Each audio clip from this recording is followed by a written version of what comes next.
Hello, Fredlings. I'm Claude from Chicago. We are here for real people with real creativity in real time. Fredlings never give up, and I want on you. And today we're back with another live stream time-lapse video sort of thing here in Lucky Mountain Zoo doing the hippopotamus exhibit. This exhibit was suggested by Liam's Having Fun, and we are building it here today with 3 cool little viewing platform features, an underwater feature, a housing feature, and above ground feature, and 3 viewing places to view it as well, like I was saying. This was done originally on a live stream here on YouTube, but we actually had some issues with my internet, and Zach Daily Games gave me a bunch of good advice, and not to worry too much about it, because, you know, we make some good content. And with this being said, if our stream crashes 3 times or 2 times and I can't continue, I'm just going to throw it into a time-lapse video at the end and make it a, one cohesive video for everyone to watch just a little bit later, hopefully by the end of the week. And that's what we're doing here today with the hippopotamuses. So inside of the hippopotamus exhibit, apparently it's not large enough. This is one of the largest ones I made, but apparently it isn't large enough. But we need to have a certain underground and or above ground and underwater area feature for them, and they apparently don't have enough to put 2 of them in there. No matter what I did without it looking super broken, which I did do a little bit later here in this time lapse where I can make it look very broken, but I just didn't think that was very ethical to do it that way. So I'll talk about that a little bit more. But the hippopotamuses, we're going to do something kind of cool where we're going to have above ground, underground, and face to face with the hippopotamuses. So the first thing you want to do is when we come in here is really figure out the walls, because obviously in Planet Zoo you cannot, once you place the water, you cannot undo it, and you really should try to get these walls kind of glitched into the actual natural ground as easy as possible. And as quickly as possible so you don't spend too much time on it. We spent, I think, about 40 minutes just doing those 3 pathways that you see there in the background. And then this took probably about the rest of the 60 minutes, so 20 minutes to get just these walls done. But it's very difficult to do pathways as well as walls with water. So you're just going to have to really troubleshoot, put the water in, come back, readjust, put the water in, readjust wherever you can. And no matter what you do, it's going to be kind of a little bit off. But I wanted it to have a nice little feature here where it has some very high walls for the guests to see and then very low walls for the staff to see here in the background. Because obviously, you know, our staff members aren't going to be stupid enough to jump in. I hope not, at least. And give them a little bit of design there to get it going. Now, obviously, the hippopotamus is from Africa, so I do want to go with the African style buildings here.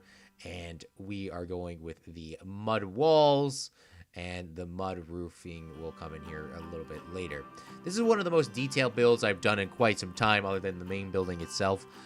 Breaking pieces from sections, making new sections, readjusting sections, using the new little features there with the custom walls, those half walls, those half pieces which everyone would love in Minecraft, but they don't have those.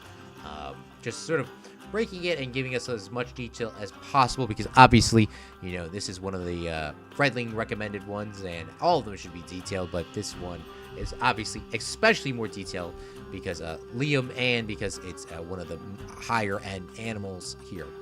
This wall on the back, I wanted to try to go with a little bit of detail going on in, but we're not going to go all the way to the bottom of the water because, you know, we're not going to see it and the guests aren't going to see it. And I don't even remember why I got up there. I think I swore and I had to do push-ups on stream. I can't even remember. Maybe you can see that in a time lapse. I don't know.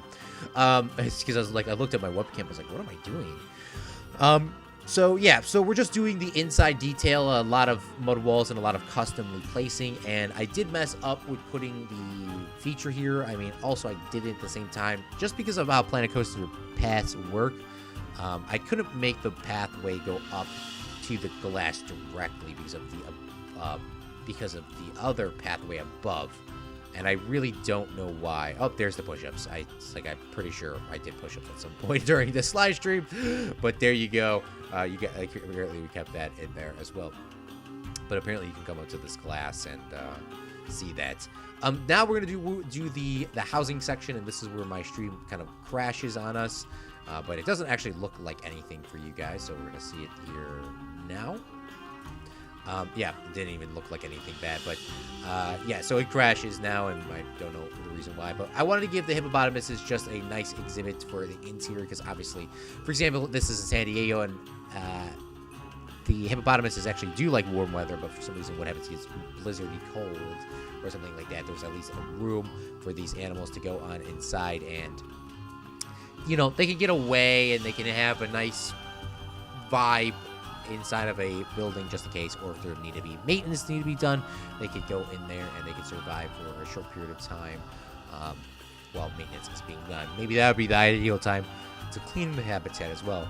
This is where we try to get ourselves another hippopotamus and throw it in here, but they don't seem to be messing up that much, and I do extend those walls a little bit, but it doesn't seem like they cared so much, but the guests do, and obviously the animals do have some issues, and this is where I try to fix some of that, but I'm going to cut some of this out, and I'll see you in a second.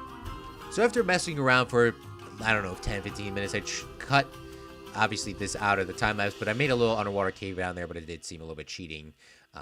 And now we're cutting in, and we're putting reeds and elephant ears, or elephant grass all around our water features to give them, well, to break it away from the water and to break it away for the guests' eye view that there actually are staff members walking in the pathway. Now, it is a zoo, so it's not like we're going with this complete immersion. People do remember that, but trying to give it a little bit of detail so that our animals at least don't feel so stressed out by our staff members, and they can kind of just relax and vibe. And we're coming in here doing some little details to give that vibe that people will walk straight up to the glass down here. And then going in and doing some custom painting and throwing in some custom signs that you know, educate the guests, and they'll come over here and view. And this is where I was yelling at Liam on stream saying, look, they are coming up to the thing, and that's where Liam wanted to go. But obviously hippopotamuses are quite deadly animals. I think they kill the most amount of people every single year over any other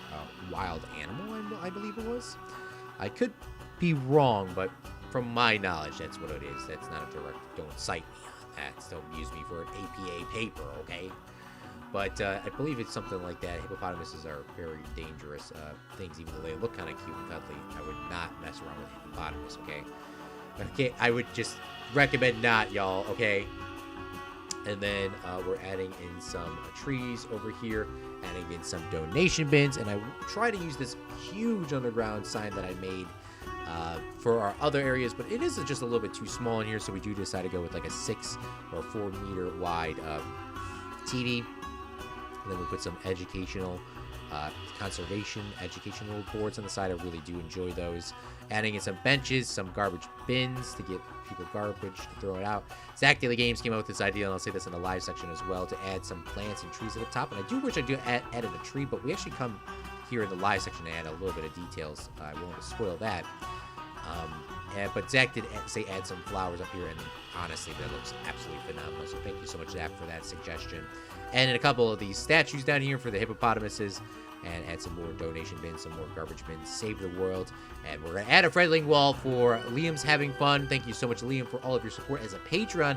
And thank you so much for your support just on the live streams as overall. So if you want to have your name on this, anybody, just comment down below, and we'll be able to dedicate one of the existing habitats or one of the new habitats.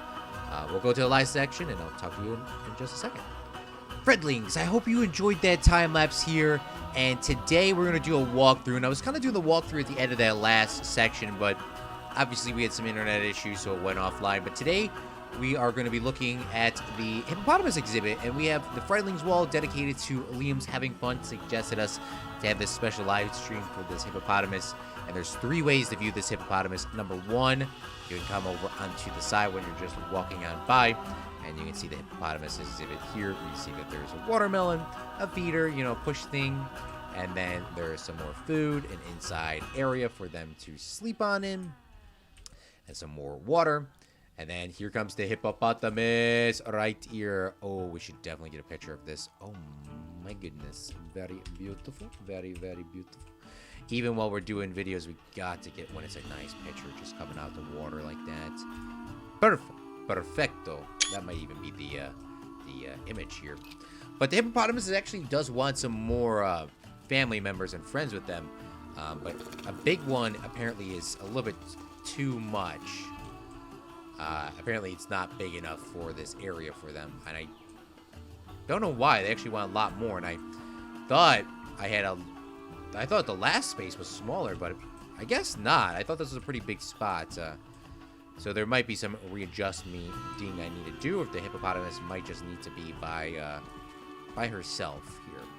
But let's look at some of the other areas you can view the hippopotamus at. If you go all the way to the end over here where you can see the ring-tailed lemurs, which is from Zach Daily Games, you can actually come up a little hidden ramp here on the side. It's just out of the way, but it's nice in a hidden area, and you can walk all the way over here, and you can look down upon the hippopotamus taking a nap over there.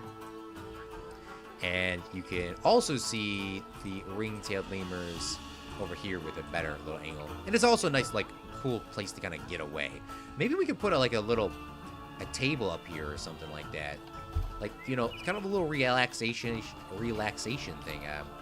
Let's see if we can find ourselves a little picnic bench, huh? I didn't think of that originally, but we're going to add some of those in there. And Zach to the Games recommended us to add some flowers and some little things up here, and I think that was probably one of the best ideas Zach had. Because, like, those little things added into the game just really makes this stuff pop. It just makes it look 10 times better having, like, obviously, flowers. Why not? Just adds a little bit of detail. I don't know how many people would want to come up here to eat with the hippopotamus here, but why can't we have it? Right? So we're going to add in a couple of these in here too, so you have a little bit of place to eat, get away from the guests. And then their final part of this, and by the way, Tegicam, I don't know if it works anymore or whatnot, or they stopped support for it, but I tried for like 5 minutes trying to get Tegicam again. Because we just finished our stream up, and I just wanted to try to get it to work. But here's the underground hippopotamus viewing area as well. You're just going to have to assume that you can walk straight up to this glass and look inside here and watch the hippopotamus going around. Now, there is nothing underwater in terms of details. We might add that later in another live stream, but there's only one hippopotamus, unfortunately, so there really isn't a point for us to add too much of those details in there like that. And here's our hippopotamus taking waking up now, strangely enough. So that's going to be enough talking for me. We're going to go into some glamour shots of this hippopotamus doing its thing. I'm Claude from Chicago, and remember, a real friendly makes their own luck.